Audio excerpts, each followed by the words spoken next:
everybody has a connection to Peter Pan, but what's special about Finding Neverland is it tells the story behind the story. So you get to see the trials and tribulations of what we now know is a great work of art that has changed all of our lives. But the road and journey to that creation was filled with challenges, and I think everybody loves to learn the backstory.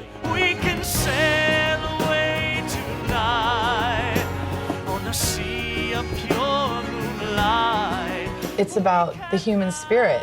It's about love. It's about loss. It's about imagination. It's about dreaming and flying and knowing that whatever is possible is possible. We just have to believe. This show is about that. It's inspiring, it's uplifting, and I always say it brings out the child within you. No matter how deeply buried it is, somehow it gets released in the show.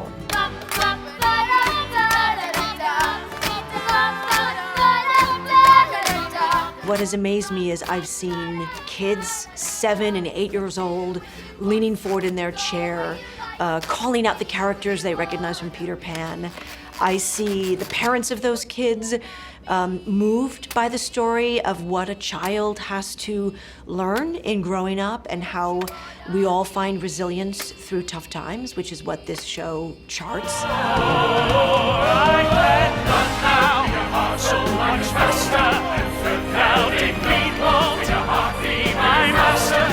You know, all of us in this creative process have tapped our inner child to remember what it feels like to be free and to play and to be a kid again. We created Neverland, and Neverland is a magical place that seems to be changing people's lives. I am strong.